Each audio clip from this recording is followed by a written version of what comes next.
பெங்களூருவில் காதலியை சந்திக்க வந்த மாவோயிஸ்டை போலீசார் கைது செய்தனர்.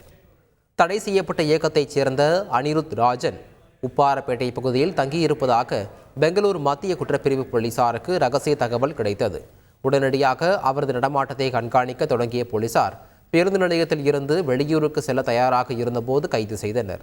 அனிருத் ராஜன் நக்சல் இயக்கத்திற்கு பணம், ஆட்களை சேர்க்கும் பணியை செய்து வந்ததாகவும் பல ஆண்டுகளாக தீவிரவாத ஒழிப்பு படை கண்களில் மண்ணை தூவி வந்ததாகவும் தெரிவிக்கப்படுகிறது. அனிருத் ராஜன் தமிழகத்தை பூர்வீகமாக கொண்ட நபர் என்றும் போலி ஆதார் அட்டையை எடுத்து சுற்றியதாகவும் தகவல்கள் தெரிவிக்கின்றன.